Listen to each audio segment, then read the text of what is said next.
అందరికీ నమస్కారం. ఈ సినిమా రిలీజ్ అవగానే మెగాస్టార్ గారికి నేను ఒక మెసేజ్ పెట్టాను, it is one man show.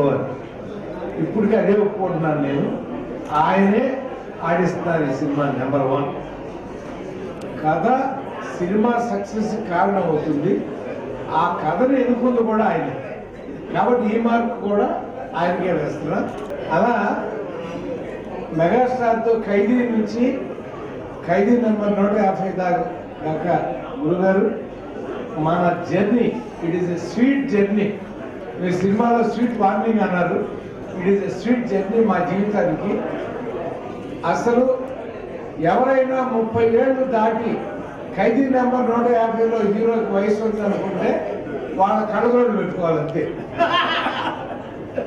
అసలు ఎంత, నేను ఇప్పుడే అడిగా సార్, ఇది వరకు శ్రీదేవిని అడిగేవాళ్ళు మీ సౌందర్య రహస్యం ఏంటని, ఇప్పుడు మిమ్మల్ని అడుగుతున్నామండి మీ అందం రహస్యం మాకు కొంచెం చెప్పండి సార్, మేము కూడా తయారవుతాం అలాగే. నిజంగా ఘరానా మొగుడు కంటే ముందు గ్యాంగ్ లీడర్ మేము రాసుకున్నాం. ఆ సినిమాలో చూసినప్పుడు చిరంజీవి గారు ఆ బాడీ లాంగ్వేజ్, ఆ డైలాగ్ డిక్షన్, ఆ ఎక్స్ప్రెషన్ ఎలా ఉందో సేమ్ అలాగే. ఇప్పుడు ఇవాళ 2016 కాదండి, మేము అప్పుడు వెళ్ళిపోయాం.